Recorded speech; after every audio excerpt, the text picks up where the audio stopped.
Hey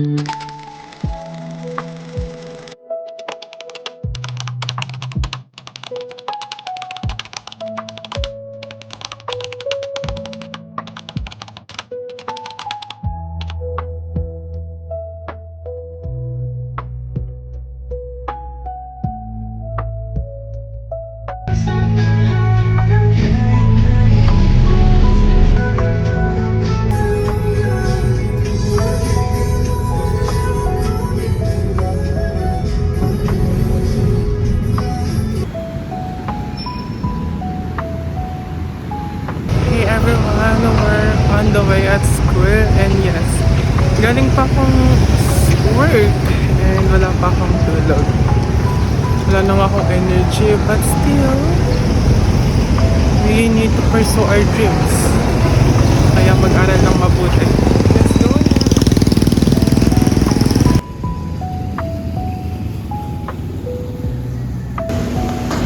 So as you can see, pag pinag-add natin si 28,000, papalitan lang natin ng 14. So magiging A sub 14 is equals to, sabi natin, A sub 1 siya yung first term na meron tayo sa problem called arithmetic sequence. Okay? So pakitandaan po kay arithmetic.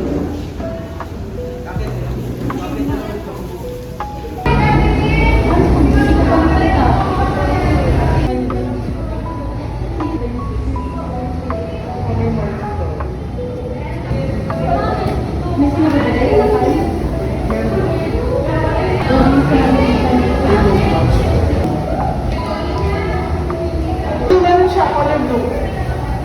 Kernel. Hindi mo dapat ano. Hindi. Diretso mo naman.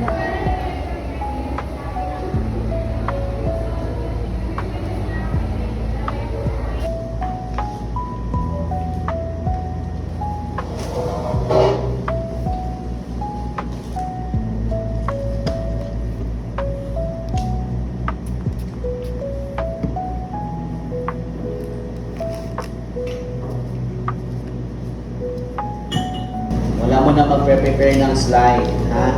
Sabi ko, i-prepare pa lang lahat. Ilapag lang muna lahat ng mga materials. Diaz, anong ginagawa mo? Huwag ka muna maglalagay dyan. Prepare lang muna. Ilapag lang muna mga kailangan. Pag nag-start na tayo ng 5, saka kayo mag-prepare. Okay?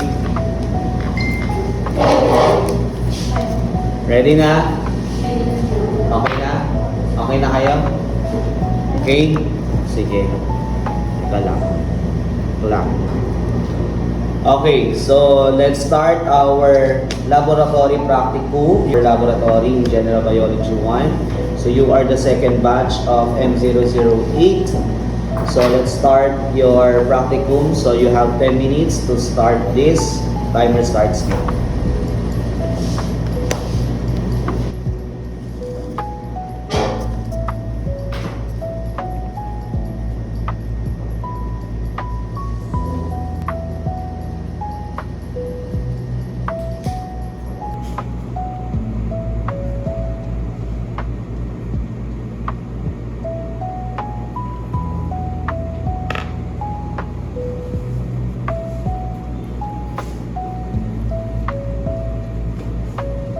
Bago ilagay sa stage yung specimen, pakita mo na sa akin ha, yung classmate. Ayos ito, tarang sa stage.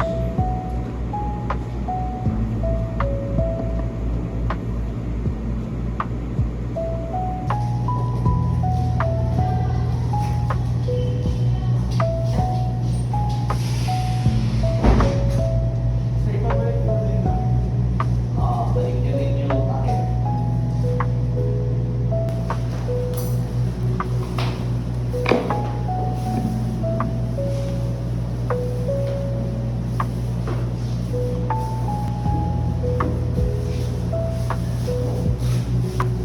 Pag-akit nyo, tawagin nyo na ang batch. Ano pa kayo? 2, di ba? Batch 4 pababa.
form chromosomes. So, at the beginning of the cell, that chromatin is like a thread-like form of DNA. The thing that makes the chromatin loose is the histone.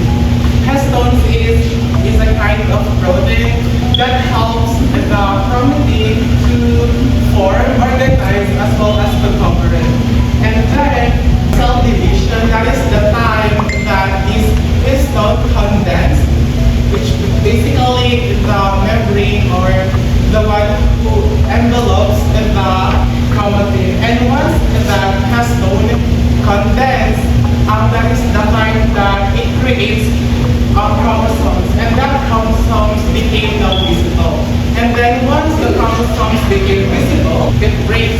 That's why you see that those chromosomes became free. And once the chromosomes breaks, we proceed now to the phase 2, which is the metaphase one. It's lined up along the equator of the cells. So as you can see on the midway, there is fully separated, and you see this this area called the metaphase plane, where the metaphase is just cells that have two chromosomes.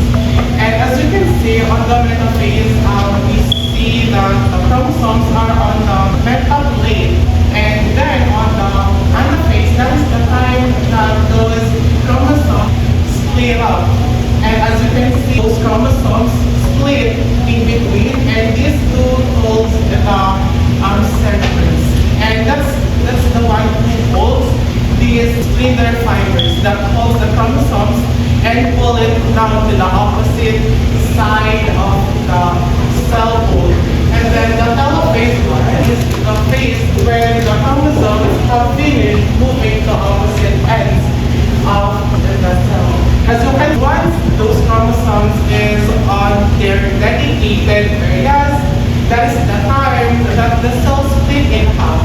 The anaphase split the chromosomes, and the telophase one split the cells itself. Alright? You see, it has one cell, and then on telophase, it has two cells now. It's split in half. And then the fifth stage is called cytokinesis. Cytokinesis divides the cytoplasm of the original cells into two daughter cells. That is also the resting stage between the meiosis 1 and the meiosis 2. So from one original cells, it became two cells. That's what they call the daughter cells. So we're proceeding now to the meiosis.